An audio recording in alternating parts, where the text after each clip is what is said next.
అందరికీ నమస్కారం అండి. మనం భారతదేశం మీద ముస్లింల దండయాత్రల గురించి కంటిన్యూస్గా మనం ఒక సిరీస్గా వీడియోలు చేస్తున్నాం. ఇప్పటికే ఒక 6 వీడియోలు చేసాం. 6 వీడియోలు కూడా మన ఛానల్స్లో ప్లేలిస్ట్లో ఉన్నాయి. ఇప్పుడు దాకా ఎవరైనా చూడని వాళ్ళు ఉంటే కనుక తప్పకుండా చూడండి. ఈరోజు మనం పంజాబ్ సింధ్ ప్రాంతంలో జాట్ వీరుల ప్రతిఘటన, అంటే ఇందులో మనం ప్రత్యేకించి చెప్పుకుంటుంది ఏంటంటే, మన భారతదేశం మీద ముస్లింలు దండయాత్రలు చేసినా కూడా వాటిని వీరోచితంగా ఎదుర్కొన్న వీరుల గురించి మనం మాట్లాడుకుంటున్నాం. ఏ ప్రాంతాల్లో ఎవరెవరు ఎప్పుడెప్పుడు ఎలా ఎదుర్కొన్నారు, ఎలా విజయాలు సాధించారు, లేదంటే ఎలా మోసపోయారు ముస్లింల దండయాత్రలో. కారణం ఏంటంటే, మన వాళ్ళందరూ కూడా స్ట్రైట్ ఫార్వర్డ్గా యుద్ధాలు చేస్తారు. ముస్లిమ్స్ది అప్పుడు జరిగిన యుద్ధాలన్నీ కూడా అవన్నీ కూడా అర్ధరాత్రి యుద్ధాలు, లేదంటే ఆడవాళ్ళని చెరబట్టడాలు, అందరిని చంపేయడాలు, అలాంటివన్నీ జరిగేవి. మన వాళ్ళు అయితే ఏంటంటే, యుద్ధం అంటే యుద్ధం మార్నింగ్ సూర్యుడు వచ్చిన దగ్గర నుంచి సూర్యాస్తమయం లోపు మాత్రం యుద్ధం చేయాలి.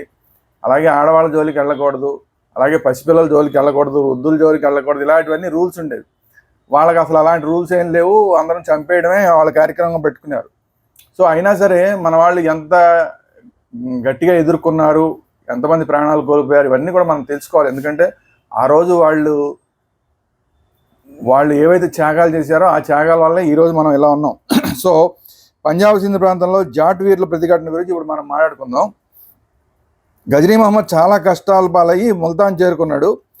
ముల్తాన్ అతని ఏలుబడిలోనే ఉంది. అయినా ఇక్కడి సరిహద్దుల్లో కూడా హిందువుల ప్రతిఘటన ఎదుర్కొంటూనే వెనకకు తన గజనీ ప్రాంతానికి పారిపోవాల్సి వచ్చింది. ముల్తాన్లో ఉందాం అనుకున్నా కూడా అక్కడ కూడా హిందువుల ప్రతిఘటన ఎదురవుతూనే ఉంది. అందుకని ఇంకా గజనీ ప్రాంతం దాకా కూడా వెళ్ళిపోయాడు. ముల్తాన్ ఆనుకుని ఉన్న పంజాబ్ సింధ్ ప్రాంతాల్లో జాట్ అనే వీరజాతి ప్రజలు ఉన్నారు. గజనీ మహమ్మద్ సేనలు దాడి చేసిన కొత్తల్లో జాట్లపై భయంకరమైన అత్యాచారాలు జరిగినాయి. అయితే జాట్ వీరులు తురకలను చాలా గట్టిగానే తిప్పికొట్టారు.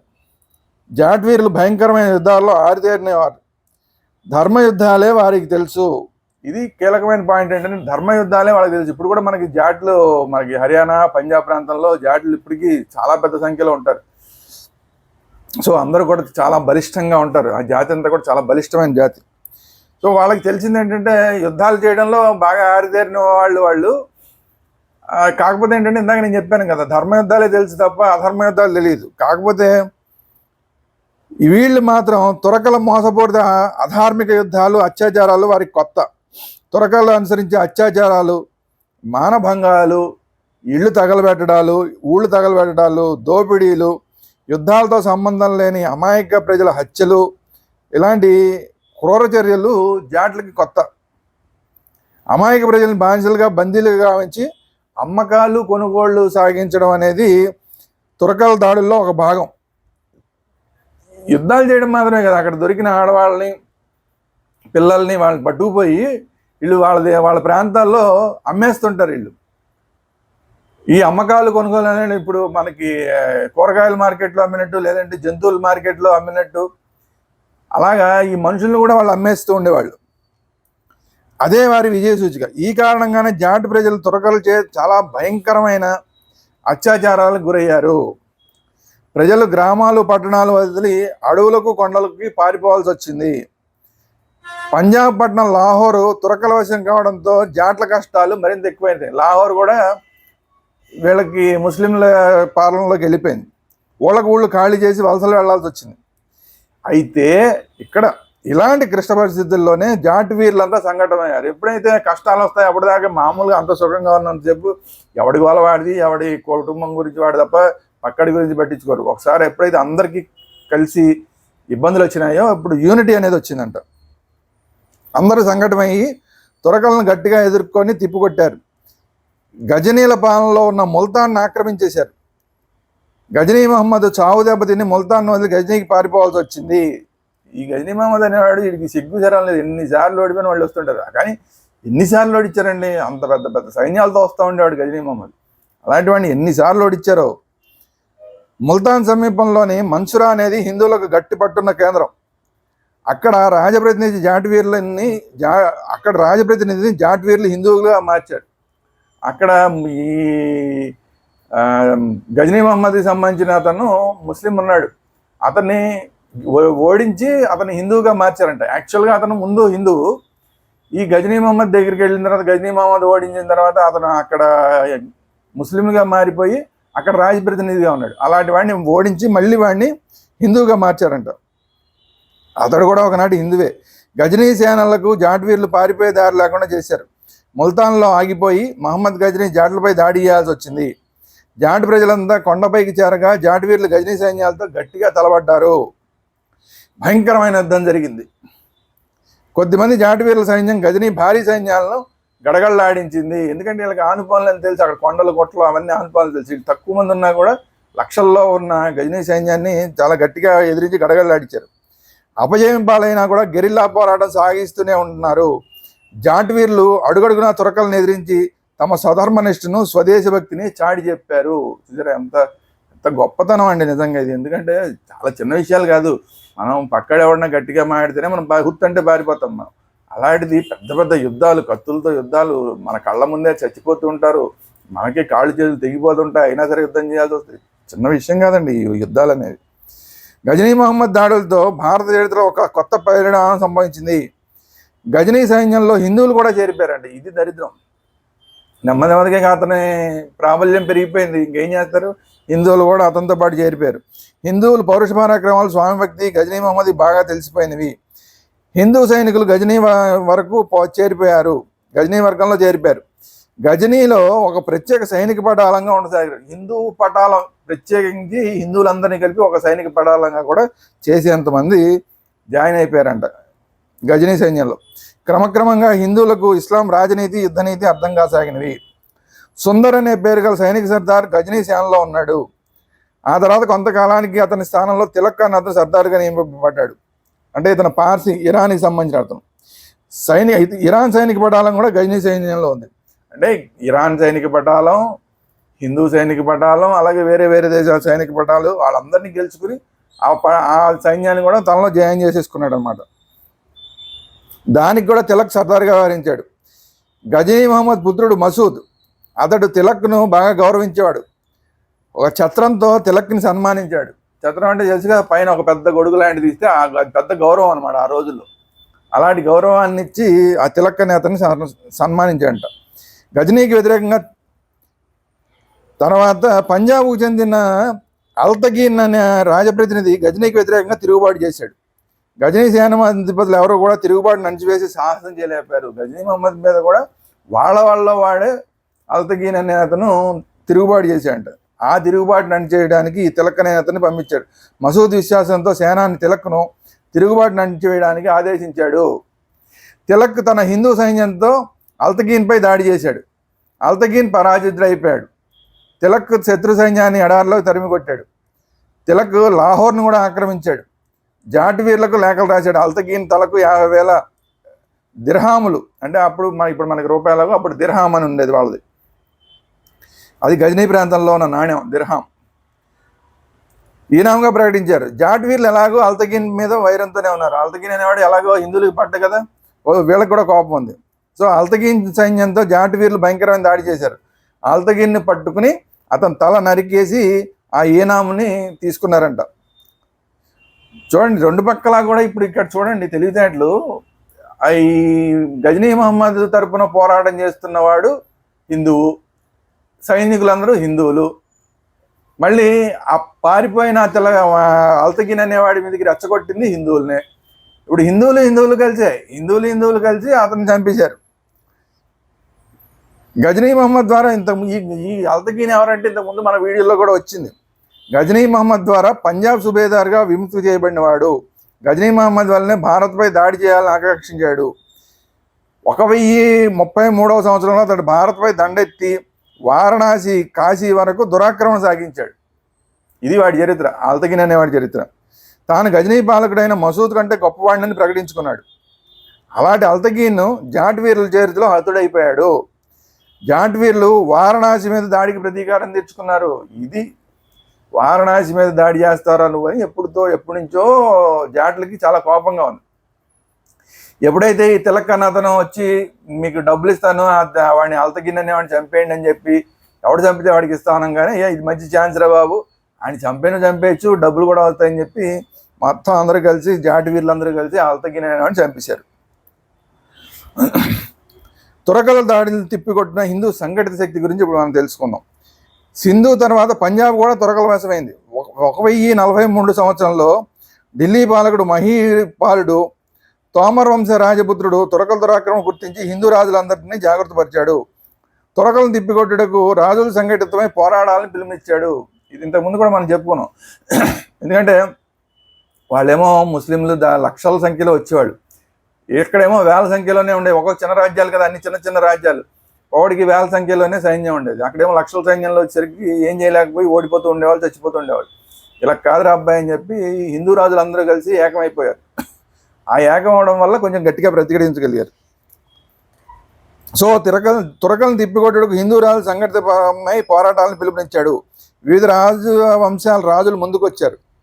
పారమార వంశానికి చెందిన రాజాభోజుడు, కలచూరి వంశరాజు కర్ణుడు, చాహమాణ వంశ నరేశుడు, అణహిల్లుడు మొదలగు అనేక మంది హిందూ రాజులు సామంతులు మహీపాలుడికి అండగా నిలిచారు. ఈ రాజులందరి సేనలు మహీపాలుని సేనలతో కలిశాయి. మహీపాలు నాయకత్వంలో ఈ సేనలు కురుక్షేత్ర, సోనిపట్ వంటి రాజ్యాలను గెలిచారు. సో చూసారా, అందరూ కలిసి మళ్ళీ పోరాడేసరికి మళ్ళీ గతంలో ఓడిపోయినవన్నీ ఈ కురుక్షేత్ర, సోనిపట్ అనే రాజ్యాలను మళ్ళీ గెలుచుకున్నారంట. హాంసీ అనే కోటలను ఆక్రమించి ఉన్న తురక సైన్యాలను తరిమి కొట్టారు. 4 నెలల్లో అక్కడి నుంచి ముందుకు జరిగి నాగరకోటను కూడా ఆక్రమించి తురకలను తరిమి కొట్టారు. తురకల ఆధీనంలో ఉన్న కోటలన్నింటినీ స్వాధీనం చేసుకున్నారు. తురకల పాలన అంతమొందించారు. ముస్లింలు విధ్వంసం చేసిన మందిరాలని పునర్నిర్మాణం చేశారు. ఇదొక గోల కదా వీళ్ళతోటి. మొత్తం ఎక్కడికి వెళ్తే అక్కడల్లా అక్కడ దేవాలయాలు పడగొట్టేసి, అక్కడ విగ్రహాలని పగలగొట్టేసి, అక్కడ ఉన్న బంగారం అంతా పట్టుకుపోవడం అనేది కామన్. సో అలాగా వీళ్ళు మళ్ళీ హిందూ రాజులు మళ్ళీ గెలిచి ఆ తురకలున్న సైన్యాన్ని అంతటిని తరిమి కొట్టిన తర్వాత మళ్ళీ ఆ ప్రాంతాల్లో వాళ్ళు పగలగొట్టేసిన దేవాలయాలు వాటన్నిటిని కూడా మళ్ళీ పునర్నిర్మించారంట. లాహోర్ తప్ప మిగతా పంజాబ్ అంతా విముక్తం అయింది. ఎప్పుడెప్పుడు హిందూ షాహీ రాజులు తురక రాజుల దురాక్రమణను ఎదిరించారో అప్పుడల్లా రాజా జైపాలుడికి అతని వారసులకు సహాయంగా హిందూ రాజులు తమ సైన్యాన్ని పంపించారు. వాళ్ళు ఎప్పుడైతే వాళ్ళ నాయకత్వంలో వీళ్ళు హిందూ రాజులు వాళ్ళ సైన్యాన్ని పంపించారంట. భారతీయ సాంస్కృతిక పరంపరలో రాజకీయ ఏకత్వము అప్రధానంగానే ఉండిపోయింది. చక్రవర్తి పదవి కోసం రాజుల మధ్య జరిగే యుద్ధాల వలన సామాన్య ప్రజలకు ఏ విధమైన ఇబ్బందులు గురయ్యేవారు కాదు, ఏమాత్రం ప్రభావితులు అయ్యేవారు కాదు. అదే చెప్పాను కదా, మన వాళ్ళందరూ ఏంటంటే ధర్మ యుద్ధాలు చేసేవాళ్ళు. యుద్ధం అంటే ఎక్కడ, ఊరు బయట ఎక్కడో ఒక ప్లేస్ ఎన్నుకొని అక్కడ యుద్ధం చేయాలి. ఆ యుద్ధంలో ముసలి వాళ్ళది జోలికి వెళ్ళకూడదు, పిల్లల జోలికి వెళ్ళకూడదు, ఆడవాళ్ళ జోలికి వెళ్ళకూడదు, ఇలాంటి రూల్స్ అన్నీ పెట్టుకుని అక్కడ యుద్ధం చేసేవాడు. ఆ ప్లేస్లో ఎవడు గెలిస్తే వాడిది ఆ రాజ్యం అయిపోయేది. అంతే తప్ప వచ్చి రోడ్ల మీద, ఇంట్లో ఇళ్ల మీద పడి దోచేయడాలు, ఆడవాళ్ళని రేపులు చేసేయడాలు, పిల్లల్ని చంపేయడాలు ఇలాంటివన్నీ ఉండేవి కాదు. అందువల్ల ఎవరికి యుద్ధాల వల్ల హిందూ రాజుల్లో వాళ్ళలో జరిగే యుద్ధాల వల్ల సామాన్య ప్రజలకి ఎట్లాంటి ఇబ్బంది వచ్చేది కాదు. కానీ ఈ ముస్లింలు వచ్చిన తర్వాత గెలిచారు అంటే అసలు ఆ ప్రాంతానంతా విధ్వంసం చేసేయడమే. పిల్లల్ని చంపేయడం, ఆడవాళ్ళని రేపులు చేసేయడం, ముసలాళ్ళని చంపేయడం, ఇక అసలు ఒకటి కాదు మొత్తం దోచిపడేయడం, దేవాలయాలు పగలగొట్టేయడం ఇలాంటివన్నీ ఉండేవి. కాబట్టి విదేశీయుల దురాక్రమణలు జరిగినప్పుడు కూడా హిందువుల్లో రాజుల్లో ఒక విశ్వాసం ప్రబలంగా ఉంది. వచ్చిన విదేశీయులు తిరిగి వెళ్ళిపోతారు, లేదా గతంలో వచ్చిన వారి వల్ల ఇక్కడ భారతీయ సంస్కృతి జీవన పరంపరలో సమరసులైపోతారు అనుకున్నారు. అంటే వీళ్ళేంటి మనం మంచివాళ్ళం కదా, అందరూ మంచివాళ్ళే అనుకున్నారు అనమాట. అంటే మనకి ఇలా యుద్ధం పద్ధతిగా చేస్తాం కదా, అవతలాడు కూడా యుద్ధం కోసం వస్తే, ముస్లిం రాజులు ఏమన్నా యుద్ధానికి వస్తే ఆ యుద్ధం చేస్తారు, పద్ధతిగా ఉంటారు, గెలిస్తే వాళ్ళది అవుతుంది, ఓడిపోతే మా వాళ్ళు పారిపోతారు, అంతే కదా అనుకునేవాళ్ళు. కానీ వీళ్ళు అలా చేసేవాళ్ళు కాదు. లేదంటే ఉండిపోతారు, ఇక్కడ వచ్చి ఇక్కడ యుద్ధం చేసి ఇక్కడ ఉండిపోతే మనలో కలిసిపోతే ఉండిపోతారు, మనతో పాటు కలిసి బతుకుతారు అనుకునేవాళ్ళు. అంత మంచిగా ఆలోచిస్తే వాళ్ళు మాత్రం అబ్బే. వేల ఏళ్ళ అనుభవం కూడా అలాగే ఉంది. గాంధారం, ఆఫ్ఘనిస్తాన్, గజనీ తురకల వద్ద మంత్రిగా ఉండిన కల్లర్ హిందూ పాలన ప్రారంభించాడు. తనను స్వయంగా కనిష్క వంశపు రాజుగా చెప్పుకున్నాడు. సమస్త మానవ జాతిని ఆత్మీయంగా చూడటం హిందూ స్వభావం.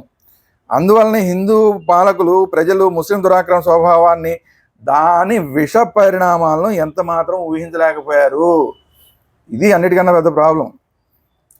హిందూ రాజులు తమ మధ్య ఉన్న మత భేదాలను పక్కన పెట్టి సంఘటితమై ముస్లిం దురాక్రమణ ఎదుర్కొనాలని, శత్రుశేషం లేకుండా తిప్పికొట్టాలని ఆలోచించలేదు. జస్ట్ ఓడిచ్చేస్తే ఆడు వెళ్ళిపోతాడులే, యుద్ధం అంటే ఏముంది, ఆడ మనం గెలవడం అంటే అది ఒక రకంగా క్రీడలాగా అనమాట, ఒక ఆటలాగా.